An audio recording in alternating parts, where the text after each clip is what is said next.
Şirkten ne sebepten korkabız? Ekinci sebep, antkeni жалгыз keçirilбес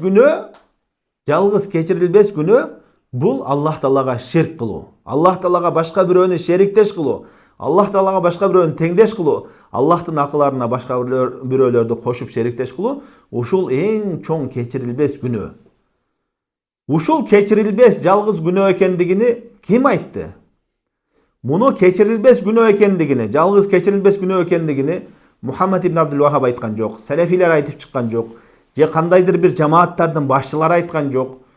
Jada kalsa 4 imam, mazhaptardın başçıları Abu Hanife rahimahullah, İmam Malik, İmam Şafii, İmam Ahmed'ler aytkan жок. Jada kalsa sahabalar aytkan жок. Jada kalsa paygambarыбыз emez, alamlardın Rabbisi bolgon, ошол күнөөлөргө жазасын берип, жакшы амалдарга сообун берүүчү аламдардын Раббысы Аллах Таала айтып атат. Ошол өкүм берип атат. Эгерде ширк кылган болсоңор, аны кечирбейм деп Аллах Таала өзү өкүм берип атат. Демек бул өкүмдү селефилер ойлоп табып алган жок. Же кандайдыр бир адамдар ойлоп табып алган жок. Муну Аллах Таала биздин баардыгыбыздын Раббыбыз болгон Аллах Таала айтып атат. О адамдар, эгерде ширк кылсаңар, мен силерди кечирбейм деп атат. Аллах Таала айтты: Инналлаха ла ягфиру ан юшрака бих. Албетте Аллах Таала ага ширк кылууну кечирбейт дейт. Ва ягфиру ма дуна залика лиман яша. Андан башка күнөөлөрдү кимге кааласа кечирет деди. Демек Аллах Таала кечирбей турган ачык айкын, муну бир эле аятта эмес, ушу Ниса сүрөсүндө эле 2 жерде келет. Инналлаха ла ягфиру ан юшрака бих. Аллах Таала чынында ага ширк кылууларды кечирбейт деди. 2 аятта келип атат.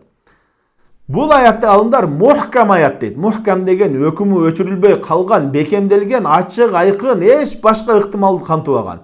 Аллах Таала ширкти кечирбей деген мааниден башка ыктымалды кантыбаган ачык, айкын аят болуп эсептелинет. Демек ушул жалгыз Аллах Таала кечирбей турган күнөө болуп аткандан кийин мусулман адам ошондой күнөөгө түшүп калуубуздан коркуш керек. Ошондой күнөөгө түшүп калуудан коркуш керек.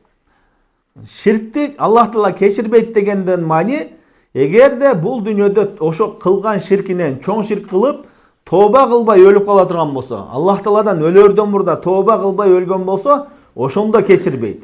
Эгерде тооба кыла турган болсо, өлгөнгө чейин тооба кыла турган болсо, Аллах Таала баардык күнөөлөрдү кечирет. Түшүктүбү? Аллах Таала кечирбейм дегенде ошол бул дүйнөдө ширк кылып өтүп кеткен адамдарды. Ал эми кимде ким өлөрдөн мурда ширк кылган болсо да, тооба кылып өлгөн болсо, Аллах Таала баарын кечирет.